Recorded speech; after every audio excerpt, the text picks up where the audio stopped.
My husband and his friends thought it'd be funny to leave me stranded in a small town in Japan after an argument. Let's see how she finds her way back, they laughed while driving away. I didn't return for a month. Later, he tracked me down in Portugal where I had already begun creating a new life. Let's see how she finds her way back, Marcus chuckled, his voice slicing through the evening air as he slammed the car door. The taillights of our rental vehicle grew fainter and fainter, vanishing around the curve of the narrow Japanese street, leaving nothing but dust and the lingering echo of my husband's friend's laughter. I stood motionless, my mouth still open mid-sentence, the disagreement we'd been having outside the small tea house suddenly rendered meaningless by his unimaginable action. "He's coming back," I whispered to myself, drawing curious glances from locals enjoying their evening meals at outdoor tables. This is just to frighten me. But the knot in my stomach tightened as minutes stretched into an hour, the sky darkening over the unfamiliar town whose name I couldn't even pronounce correctly. Before I share the rest of my story, I want to thank each of you for being part of this journey. If you're drawn to stories of women who discover strength in unexpected circumstances after betrayal, consider subscribing. It's completely free and helps support more stories of resilience and rebirth. Now, let's witness how one abandoned woman transformed an act of cruelty into the beginning of her liberation. When I begged Marcus not to consume so much sake at lunch, I never imagined it would escalate to this extreme. His friend's college buddies celebrating their annual guys' reunion that I'd been reluctantly invited to join had encouraged him when I suggested we head back to our hotel. "She's always controlling you, man," Derek had remarked, ordering another round. When I stood up to leave, Marcus had followed me outside, his speech slurred but his anger precise. The argument turned ugly quickly with years of resentment surfacing on both sides. "Your bag has your passport, right?" he'd sneered before climbing into the driver's seat. "Then you'll figure it out. You're so smart, always telling me what to do." Night fell completely as reality sank in. The charming Japanese town that had seemed so picturesque by daylight now felt threatening. I counted my cash, $8,037, not enough for a flight home, barely enough for a night's lodging. My credit cards were in Marcus's wallet. He'd offered to carry them earlier when my small purse had been too full. I found the cheapest and I could, a modest room above a noodle shop with a narrow bed and a sink in the corner. The elderly woman who showed me to the room spoke no English, but seemed to understand my situation, patting my arm sympathetically with eyes that had perhaps seen this story before. "He blocked me," I whispered to myself in disbelief, staring at my phone. 27 calls to Marcus, all sent straight to voicemail. Text messages delivered but unanswered. I tried Derek, then Kai, then every one of Marcus's friends who'd been in that car, all blocked. A shudder ran through me as I realized this hadn't been a momentary impulse, but a calculated humiliation, a coordinated effort to leave me helpless in a foreign land. Sleep came in fragmented patches, interrupted by hopeful checks of my phone and renewed waves of panic that crashed over me in the darkness. By morning, I'd convinced myself this nightmare would end. Marcus would return apologetic, but ready to blame me for overreacting to his joke. I'd be angry, but relieved enough to move forward, to return to our carefully constructed life in Chicago where he was a respected architect and I was his supportive wife who'd set aside her own interior design career to manage their home and social calendar. But he didn't come. The second day, I rationed my remaining money, buying only a bowl of ramen for lunch while walking the town's perimeter, checking every hotel and restaurant for any sign of our tour group. By evening, I realized they'd continued their planned journey, moving on to Tokyo without me, as if I were nothing more than forgotten luggage. On the third day, a compassionate cafe owner who noticed me lingering outside his establishment offered me free green tea and, in broken English, directions to the local police station. The officer there seemed unsurprised by my story, as if abandoned tourists were a common occurrence, but his limited English and my non-existent Japanese left me with nothing but a filed report and a sympathetic nod. That afternoon, I made the hardest decision of my life.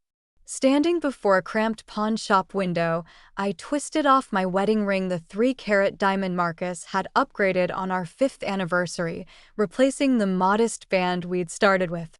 The shopkeeper offered me far less than it's worth, but enough to fund the next step of my journey wherever that might be. America? Call family, the pawnbroker suggested, counting out yen. I nodded mechanically, but inside a different plan was forming. Family meant explaining. Meant hearing my mother's "I told you so" about Marcus's temper. Meant facing friends who'd seen the cracks in our marriage I'd tried so desperately to conceal. The bus station was quiet when I arrived, its electronic board displaying destinations I'd only read about in travel magazines. An overnight bus to Kyoto connected to trains, to other buses, to places where Marcus and his friends wouldn't think to look for me if they ever bothered to try. My finger hovered over my father's name in my contacts. One call and he'd wire money for a flight home. One call and I'd return to the life I'd built, where I'd slowly made myself smaller to accommodate Marcus's expanding ego and demands. A memory surfaced. Marcus jokingly hiding my portfolios when I'd mentioned returning to interior design work. "Why complicate things?" he'd asked. "We don't need the money, and I need you focused on our life." I'd laughed it off then, but sitting in that grimy station, I saw it for what it was, another fence in the pen he'd built around me. "Where you go?" asked the ticket agent, an older woman with kind eyes who'd been watching me stare at the departure board for nearly 20 minutes. "Portugal," I answered, the decision crystallizing as I spoke at the furthest coastal village I could reach. 14 hours later, I stumbled off the final bus in my journey, my body stiff from uncomfortable seats and tension. The smell of salt air and olive groves greeted me as I took in the whitewashed buildings of a village whose name I couldn't pronounce. My phone battery had died somewhere between countries. My stomach was hollow with hunger, and the weight of what I'd done or what had been done to me pressed on my shoulders. Exhaustion made the edges of my vision blur as I wandered toward what appeared to be the town center. 3 days of emotional whiplash had left me raw, cycling between rage at Marcus, fear of my uncertain future, and a strange, unexpected flicker of something that felt dangerously like liberation. My remaining euros would cover perhaps 2 nights in the cheapest room I could find. After that, I had no plan, no friends, no words in the local language beyond "please" and "thank you." But as I watched the sunset paint the Atlantic waters gold and pink, a calmness settled over me that I hadn't felt in years. Marcus had meant to teach me a lesson about dependence. Instead, he'd accidentally set me free. The Portuguese sun beat down mercilessly as I wandered further from the village, my feet blistered inside impractical sandals meant for sightseeing, not hiking. My water bottle had emptied hours ago, and the combination of dehydration, hunger, and emotional exhaustion made the world tilt around me. Silver-green trees lined the dusty path, their leaves shimmering like coins in the breeze. Olive groves, I realized dimly, just before my knees buckled beneath me. The ground rushed up to meet my face, but I barely felt the impact. Darkness edged my vision as a strange calm washed over me. Perhaps this was fitting, abandoned by my husband in one foreign country only to collapse alone in another. I closed my eyes, giving in to the exhaustion that had been building since Marcus drove away. "Senora, Senora." A woman's voice cut through my haze, followed by weathered hands turning me over. An elderly face swam into focus, deep lines etched around kind eyes wide with concern. She spoke rapidly in Portuguese, patting my cheeks and offering a canteen. The water revived me enough to sit up, though my head still spun violently. She introduced herself as Sophia, repeating her name while pointing to herself. I mimicked her gesture weakly. "Melissa." Sophia helped me to my feet, her small frame surprisingly strong as she supported my weight. She pointed toward a stone farmhouse nestled among the olive trees and made walking motions with her fingers. I nodded, lacking the strength to resist as she guided me slowly up the hill. The farmhouse kitchen welcomed me with the scent of herbs hanging from wooden beams and something savory bubbling on an ancient stove. Sophia settled me at a worn wooden table before calling out to someone. A man's voice responded, and moments later, an elderly gentleman with a sun-darkened face and silver mustache appeared in the doorway, wiping his hands on a cloth.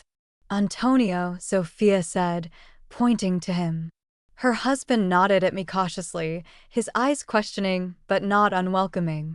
Sophia poured cool water into a glass and pressed it into my hands, followed by a bowl of simple soup. My stomach growled audibly as the aroma reached my nose, prompting a smile from Sophia. That evening passed in a blur of broken communication. I tried to explain my situation through a combination of limited words, hand gestures, and eventually tears. Sophia nodded as if she understood completely, though I knew she couldn't possibly grasp the details. Antonio remained quiet but attentive, occasionally asking questions that Sophia translated through gestures. They offered me their spare room, a simple space with whitewashed walls and a narrow bed covered by a handmade quilt. Too exhausted to protest, I collapsed into much-needed sleep. Morning arrived with roosters crowing and the aroma of fresh bread. I found clean clothes folded at the foot of my bed, a simple cotton dress and cardigan that looked decades old but freshly laundered. They hung loosely on my frame but offered a welcome change from my travel-worn outfit. In the kitchen, Sophia beamed at my appearance, immediately serving strong coffee and fresh bread with olive oil and honey. With daylight clearing my mind, embarrassment crept in. These strangers had taken me in without question, fed me, clothed me. I needed to explain myself, to offer payment, to move on.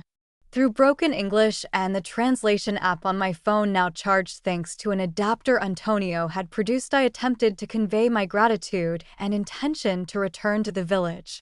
Sophia's face fell immediately. She shook her head vigorously, pointing outside where rain now pattered against the windows, then to my still blistered feet. "Stay," she insisted, one of the few English words she knew. "Rest." Over the next 3 days, I made several attempts to leave, each met with gentle resistance. Once, with my purse in hand and shoes on my feet, Sophia intercepted me at the door, her expression so wounded that guilt washed over me. She took my hand and led me to a small wooden box on the mantel, opening it to reveal photographs. Her fingers trembled as she pointed to a young woman with Sophia's eyes and Antonio's smile.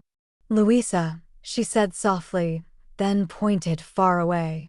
"Canada." Her eyes filled with tears as she made a cradling motion with her arms, then held her hand at waist height, indicating a child. "Grandbaby," she managed in English, pointing to a more recent photo of an infant. "No, see," I understood then. Sophia saw in me a surrogate for her absent daughter, a presence to fill the hollow space left behind. Rather than feeling manipulated, my heart ached for her loss. I nodded slowly and returned my purse to the hook by the door. Each day brought new routines as I gradually integrated into their farm life. Sophia showed me how to gather eggs from the chickens without frightening them, how to hang laundry so the ocean breeze would catch it just right. Antonio taught me to identify weeds among the vegetable garden, his patience evident as I mistakenly pulled up an herb the first time. The work was physical, nothing like my carefully curated life in Chicago, but satisfying in ways I'd forgotten existed. My body, accustomed to designer gyms and measured exercise routines, protested at first. New calluses formed on my hands, and muscles I didn't know I had ached each evening, but with each passing day, the pain lessened and my strength grew. More importantly, the constant mental cycling through my abandonment began to quiet, replaced by the simpler concerns of farm tasks and language learning. At night, sitting on the small porch while Sophia knitted and Antonio smoked his pipe, I found myself experiencing moments of peace. The betrayal still cut deep, but here, surrounded by ancient olive trees and the rhythm of rural life, it began to feel less like the end of my story and more like an unexpected chapter. 2 weeks after my arrival, Sophia sat beside me as we shelled peas from the garden. She studied my face, her expression thoughtful, before asking slowly in her improving English, "Home? You won't go home?" She made a plain motion with her hand, then pointed toward America. The question hit me with unexpected force. Home? The word conjured our sleek Chicago townhouse with its designer furniture and carefully coordinated decor. It also brought Marcus's controlling behavior into sharp focus, his helpful management of our finances that left me without independent access, his subtle discouragement of my friendships, his dismissive attitude toward my career aspirations. Tears spilled down my cheeks as words poured out in a language Sophia couldn't fully understand, but emotions that transcended the barrier. I told her about Marcus's betrayal, about years of slowly surrendering pieces of myself to keep peace, about the humiliation of being abandoned like an unwanted bag in a foreign country. Sophia's weathered hand covered mine as I spoke. When I finished, she pointed to her heart, then to the farm around us, and finally to me. The message was clear. I had a place here if I wanted it. Work, I said carefully, mimicking Antonio tending the olive trees. I stay. I work. Sophia's smile bloomed like the sunrise over the Atlantic. She nodded, squeezing my hand before returning to the peas, as if we'd just agreed to something as simple as tomorrow's menu rather than a complete redirection of my life. My decision to stay marked the beginning of my education in olive farming. The very next morning, Sophia shook me awake while stars still dotted the sky, handing me work clothes and sturdy boots that had belonged to Louisa. Half asleep, I followed her and Antonio to the grove, where the first hint of dawn barely illuminated the ancient trees. Azitonas, Sophia said, pointing to the fruit-laden branches. She demonstrated the proper technique, gently combing the branches with wooden rakes to release the olives onto nets spread below. My first attempt sent twigs and leaves showering down along with precious few olives, earning me a patient correction from Antonio. By mid-morning, the sun blazing overhead, my shoulders burned with exertion, and my city-soft hands had developed their first blisters. "Chicago lady hands," Sophia teased gently, examining my palms at lunch break. She disappeared into the house, returning with a homemade salve that smelled of herbs and beeswax. The cooling relief was immediate as she spread it across my raw skin. Tomorrow better, she promised, and surprisingly, she was right. Each day brought improvement, my technique refined, my strength building, my hands toughening. Within weeks, I could work alongside them for hours without complaint, taking pride in the growing piles of harvested fruit. The sorting process proved even more demanding than the harvest. Seated at a long table under the shade of a pergola, we meticulously separated the olives by quality, the perfect ones destined for premium oil, slightly blemished for second grade, damaged ones for soap making. Sophia watched me with hawk eyes at first, correcting my mistakes with gentle nudges. Gradually, her corrections became less frequent as my eye developed for the subtle distinctions. "You learn fast," Antonio commented one evening, his broken English improving alongside my rudimentary Portuguese. It was the highest compliment he'd paid me, and warmth spread through my chest at his approval. My education extended beyond the groves into Sophia's kitchen, a place that initially intimidated me with its lack of modern conveniences. In Chicago, I'd considered myself a decent cook, capable of following recipes from gourmet magazines for dinner parties that impressed Marcus's colleagues. But Sophia's cooking involved no measuring cups or precise temperatures, just generations of knowledge passed through hands and observation. "Watch," she'd say, kneading dough for bread with practiced motions. I'd mimic her movements, failing spectacularly at first. My initial loaves emerged from the outdoor stone oven, misshapen and either underbaked or burnt beyond recognition. Practice, Sophia encouraged, breaking apart even my worst attempts to taste them. All learning is waste. Her acceptance of imperfection struck me as revolutionary. In my previous life, mistakes had been something to hide, not stepping stones to mastery. The simplicity of their meals revealed how processed my American diet had been. Here, everything came from their land or neighboring farms, vegetables still warm from the sun, eggs collected that morning, cheese from the goats down the road. The flavors were vibrant and clean, needing little enhancement beyond olive oil, lemon, and herbs from Sophia's garden. My body changed on this diet and work regimen. The designer clothes I'd arrived in grew loose as unnecessary weight melted away, replaced by lean muscle. My complexion, once maintained through expensive creams, glowed from simple olive oil soap and honest sweat. When I caught sight of myself in the small mirror above the bathroom sink, a stranger looked back, tanned, stronger, somehow more substantial despite weighing less. As my Portuguese vocabulary expanded, Sophia and I found more ways to communicate beyond labor and food. During evening breaks, she brought out her photo albums, pointing to black and white images of her youth in the village. I was startled to discover she'd once been a school teacher before returning to her family's olive business after marriage. "You?" she asked, mimicking typing on a keyboard. I took out my phone, showing her photos of my interior design projects from before marriage, the career Marcus had dismissed as a hobby. Sophia studied them with genuine interest, pointing to elements she liked and making appreciative sounds. "Beautiful thinking," she said, tapping her temple. Her validation of my creative work brought tears to my eyes, such simple acknowledgement, yet something Marcus had gradually withdrawn as our marriage progressed. One rainy afternoon, Sophia taught me to knit, her patience endless as I dropped stitches and created uneven rows. My first completed project was a simple scarf, lumpy and imperfect, but entirely made by my hands. I wrapped it around my neck with more pride than I'd felt wearing the designer cashmere Marcus had given me for Christmas. Other handmade possessions followed: a clay mug formed under Antonio's guidance, a woven basket I learned to make from a neighbor. Each item represented hours of learning and connection, carrying stories that no purchased luxury ever could. My collection grew as my attachment to material perfection diminished. After 3 months of working without compensation beyond room and board, Sophia approached me one morning with Antonio at her side.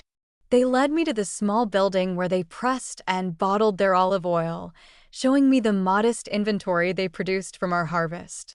"Market day," Sophia announced, pointing to the calendar. "You come."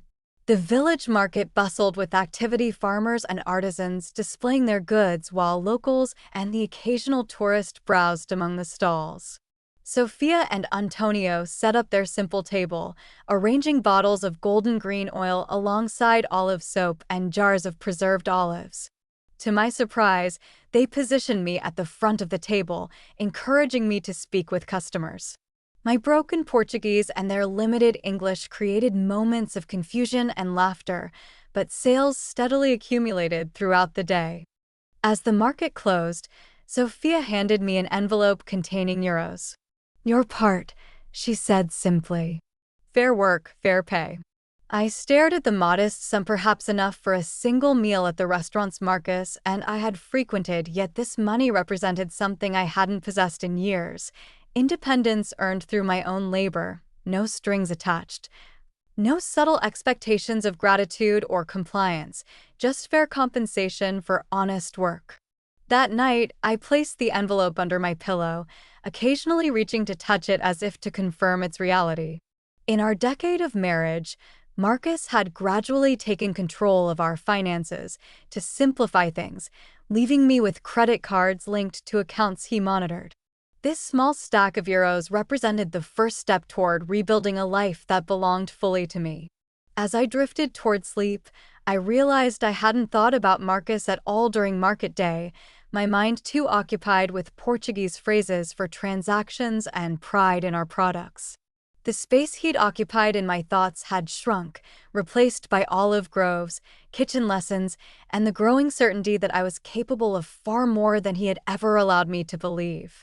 The following week, Sofia and Antonio invited me to join them for dinner at the taverna in the village square, a first since my arrival. Dressed in a borrowed blouse from Sofia, I felt a nervous flutter as we entered the bustling establishment. The owner, Eduardo, greeted the couple with enthusiastic embraces before turning curious eyes to me. "Our American," Sofia said proudly in Portuguese, a phrase I'd learned to recognize. Eduardo smiled warmly, ushering us to what was clearly their regular table. Over plates of grilled fish and village wine, Antonio cleared his throat and spoke in careful English. "Melissa, we want talk business with you." His seriousness caught me off guard. Had I made some mistake? Was it time for me to move on? Sofia reached across the table, patting my hand reassuringly before continuing where her husband left off. "We old now 68, 70 years. She pointed between herself and Antonio. "No children here. Luisa not coming back." Antonio nodded solemnly. "We think retire soon too, 3 years. But olive trees," he made a sweeping gesture, 200 years old. "Need young hands." My breath caught as I began to understand. Sofia smiled, her eyes crinkling at the corners. "You learn fast, work hard. We teach everything." Then she spread her hands as if offering something. "Business yours." The proposition stunned me. They barely knew me, a foreigner who'd stumbled into their lives just months ago. Yet here they were, offering a future I hadn't dared imagine. "But I don't know enough," I stammered. "The trees, the pressing, the business side. You learn," Antonio said firmly. "We teach. No rush." That night marked the beginning of my true apprenticeship. No longer just an extra pair of hands, I became heir to generations of knowledge. Each morning, Antonio took me through different sections of their groves, explaining how soil variations affected flavor profiles, how to identify early signs of disease, when precisely to harvest each section for optimal oil quality. Sofia focused on teaching me the business records, a combination of handwritten ledgers and basic computer spreadsheets their grandson had set up during a holiday visit years ago. Her method of tracking expenses and income was functional but outdated. Seeing an opportunity to contribute beyond physical labor, I spent evenings updating their systems, creating digital records that made inventory and sales tracking simpler. "Look," I showed Sofia one night, demonstrating how to filter the spreadsheet to show which oil varieties sold best at which markets. Her eyes widened as patterns emerged from the numbers. "Smart," she nodded approvingly.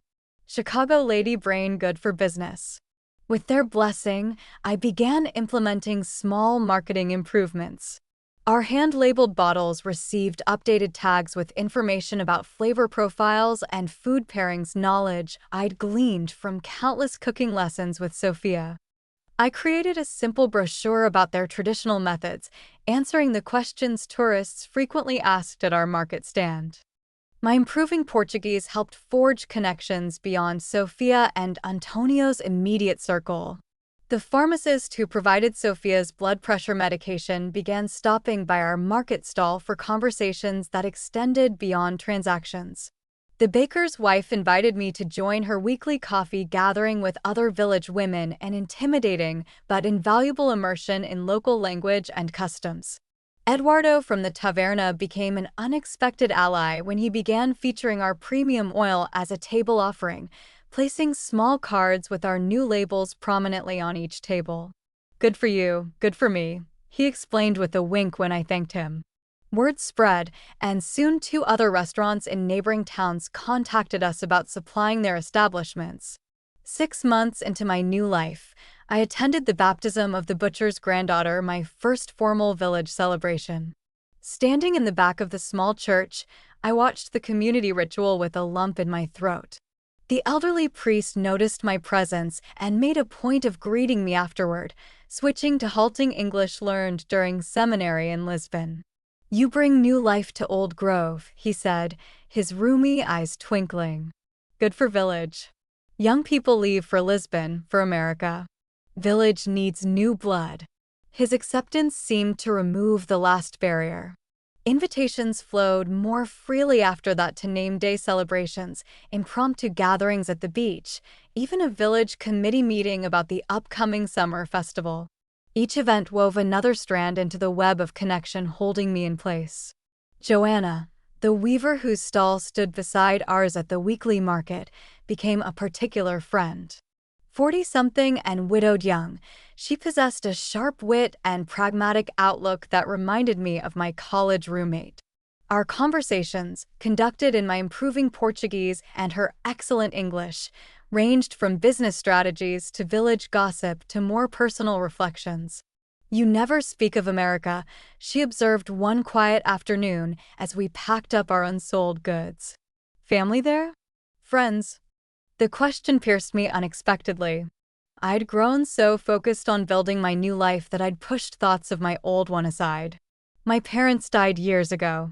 A few friends, but I trailed off, realizing how Marcus had gradually isolated me from my support network, always finding reasons why my college friends were problematic or work colleagues used me." Joanna nodded knowingly. "The husband who left you in Japan. You never say his name." "Marcus," I said, the syllables feeling foreign on my tongue after months of silence. "His name is Marcus." "And he never searched for you?" Her directness was refreshing after months of Sophia and Antonio's gentle avoidance of the topic. "I don't know," I admitted. "I haven't checked my phone." I gestured vaguely. I'd powered it on occasionally to take photos, but had abandoned my American email and social accounts, unwilling to confront whatever might be waiting there. Joanna's raised eyebrow challenged me. "Perhaps time to look. Not for him, for you. To close the door properly." Her words stayed with me. That evening, after helping Sophia prepare dinner, I retreated to my room and powered up my old phone, connecting to the farmhouse's basic Wi-Fi. With trembling fingers, I logged into my long, neglected email account. Hundreds of unread messages filled the screen. Scanning the senders, I spotted several from old friends, their subject lines evolving from casual check-ins to concerned inquiries. A surge of shame washed over me. I'd disappeared from their lives without explanation, just as thoroughly as I'd vanished from Marcus's. A thread from my former design mentor caught my eye: job opportunity, followed by increasingly urgent follow-ups. Opening it revealed she'd recommended me for a remote consulting position with a sustainable building materials company. The final email, dated just 2 weeks earlier, indicated the position was still open if I was interested. Before I could consider this unexpected bridge to my former life, another email sender froze my fingers on the screen: Marcus Davis, with the subject line, "I know where you are." The timestamp showed it had arrived just hours earlier. Heart pounding, I clicked it open. "Melissa, it's taken months and a private investigator, but I finally tracked you to that backwater in Portugal. This has gone on long enough. I'm coming to bring you home and end this ridiculous tantrum. My flight lands in Lisbon on Thursday. Be ready. 3 days from now." The room spun around me as panic and anger collided in my chest. How dare he? After abandoning me, after months without a word, he expected to simply collect me like misplaced luggage? I stumbled downstairs, the phone clutched in my hand. Sophia looked up from the account ledger spread across the kitchen table, her smile fading as she registered my expression. "Bad news from America?" she asked gently. "Marcus," I managed. "He's coming here. Thursday." Sophia's eyes narrowed slightly. She reached beneath the ledger and pulled out an envelope, sliding it across the table toward me. "Good timing, then," she said. "Was waiting for right moment." Inside, I found legal papers bearing my name alongside Sophia and Antonio's, written in Portuguese with English translations. Partnership agreement, Sophia explained. 1/3 business. Years now, not future. Now. Tears blurred my vision as I stared at the document, understanding its significance: not just employment or apprenticeship, but legitimate partnership. Not just a place to stay, but a foundation to build upon. Not charity, but earned recognition. You choose what happens Thursday, Sophia said firmly, tapping the papers. You have home here. Business here. Friends here. She pointed to the phone in my hand. That man, he no longer decides. The truth of her words settled over me like a mantle of certainty. For the first time since being abandoned in that Japanese town, I felt not just surviving but anchored.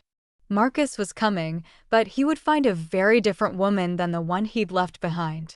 The following days passed in a blur of preparation, not the kind Marcus would expect, no packing of bags or tearful goodbyes, but emotional fortification. I visited Carolina, the village's only lawyer, who helped me draft divorce papers in both Portuguese and English. I contacted my old design mentor, tentatively accepting the remote consulting opportunity. I even wrote emails to friends I'd left behind, offering brief explanations without apologies. Thursday arrived with a perfect Portuguese summer sky, cloudless and bright. I was in the processing shed testing olive oil samples with Antonio when the unfamiliar sound of a rental car engine broke the afternoon quiet. Sophia appeared at the doorway, her expression a mixture of concern and resolve. He is here, she said simply. Heart hammering, I wiped my hands on my work apron and stepped outside. Marcus stood beside a sleek silver sedan, designer sunglasses perched on his perfectly coiffed hair, examining the humble farmhouse with visible distaste. He wore the casual but expensive travel outfit I recognized from countless business trips, tailored chinos, and a button-down that probably cost more than a week's profit from our olive oil. He didn't notice me at first, giving me precious seconds to steady myself. This man who had once been the center of my universe now looked somehow smaller, less substantial against the backdrop of ancient olive trees and weathered stone buildings that had become my home. Marcus, I called, my voice calmer than expected. He turned, and the shock that registered on his face was almost comical. His eyes traveled from my work boots to my sun-browned arms, lingering on my unstyled hair pulled back in a simple ponytail. I watched recognition battle with disbelief across his features. My God, Melissa, what happened to you? The familiar disapproving tone that once would have sent me scrambling to fix whatever he found lacking now merely washed over me like a wave against rock. Life happened, I replied, taking measured steps toward him. What are you doing here, Marcus? He removed his sunglasses, his practiced charm sliding into place as he extended his arms. I've come to take you home, of course. This has gone on long enough, don't you think? Whatever point you were trying to make.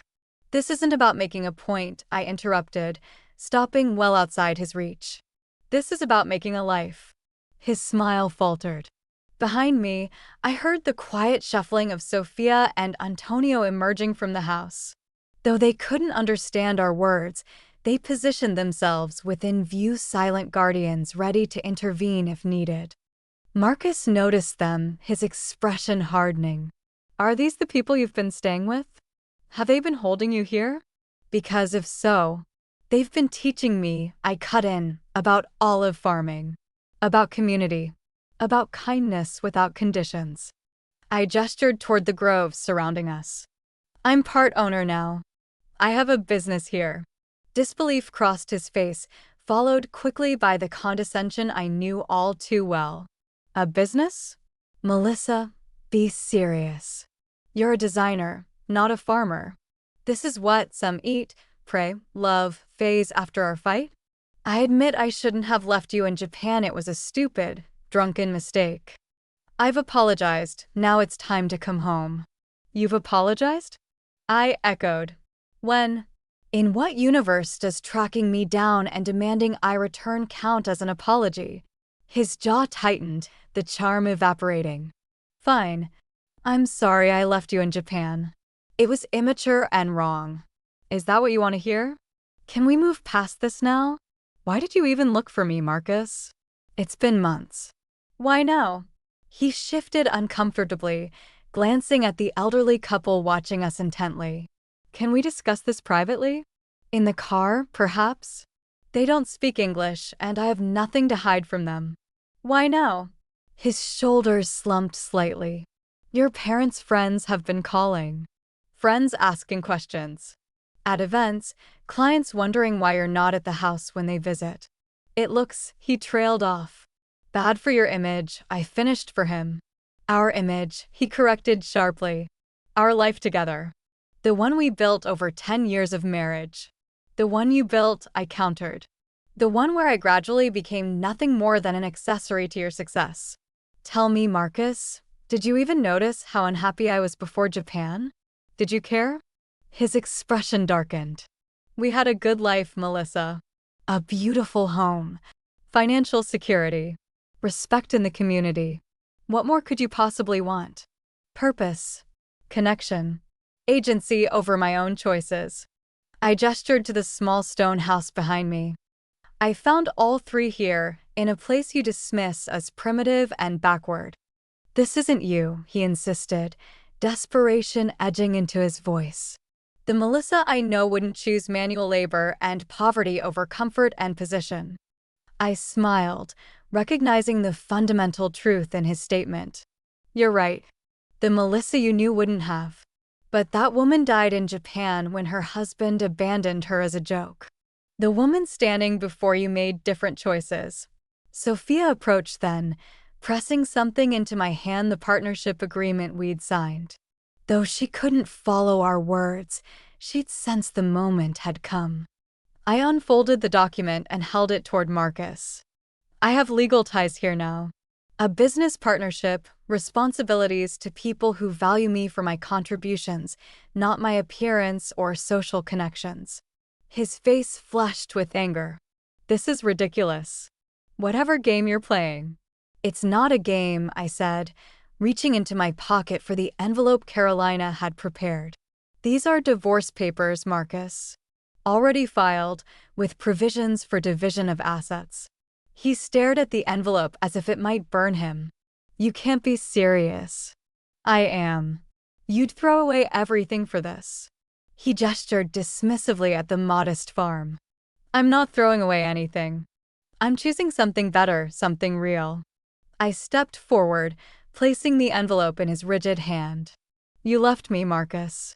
You drove away laughing. You just never expected I'd find my way without you. His fingers closed reflexively around the papers, his expression cycling through shock, anger, and finally wounded pride. You'll regret this, he said, but the threat sounded hollow even to his own ears.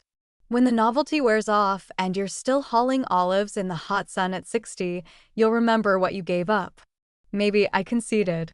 But I'd rather risk regret from choices I made than live with the certainty of regret from choices made for me. Antonio stepped forward then, placing a weathered hand on my shoulder. Though he couldn't understand our exchange, he recognized the conclusion in our body language. He said something in Portuguese to Marcus, his tone firm but not unkind. What did he say? Marcus asked, his voice smaller now. He said the road back to Lisbon is dangerous after dark. You should leave now to reach the city before nightfall. Marcus looked between us, finally registering that this wasn't a negotiation or a rescue, but a goodbye. Without another word, he returned to his rental car, the divorce papers clutched in his hand. As the vehicle disappeared down the dirt road, Sophia slipped her hand into mine. Together, the three of us turned toward the house, my house now, too. The evening's work awaited: oil samples to catalog, dinner to prepare, tomorrow's market inventory to check.